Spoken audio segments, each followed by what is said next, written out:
లేదా గౌరవ హరీష్ రావు గారు మాట్లాడినట్టు భారతీయ జనతా పార్టీకి డిపాజిట్ వస్తే శాశ్వతంగా రాజకీయాలకి ఆయన సన్యాసం పుచ్చుకుంటాడేమో అడుగు, లేదంటే నేను సన్యాసం పుచ్చుకోవడానికి సిద్ధంగా ఉంది. ఇట్లా మాట్లాడే మామని ముంచి వచ్చిండు కామారెడ్డిలో. ఎల్లంది తెలంగాణలో ఎట్లా చెల్తుంది?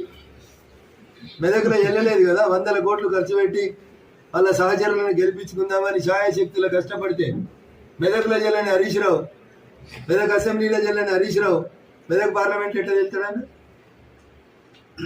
మొదటిసారి పోటీ చేసి నువ్వు ఎమ్మెల్యే అయినంత వయసులైన ఒక పిల్లగాని చేతిలో సావు దెబ్బతిని తలకాయ ఆడబెట్టుకోవాలని తెలియకుండా మెదక్కి వెళ్ళి వారిపోయిన నువ్వు రఘునందన్ దుబ్బాకలో వెళ్ళలే కదా. మరి నువ్వు మెదక్లో వెళ్ళావా? నీ మామ కామారెడ్డిలో చెల్లిండా? నీ మరదలు నిజామాబాద్లో చెల్లదనే కదా బీఫామ్ ఇవ్వలే మీరు. ఇదే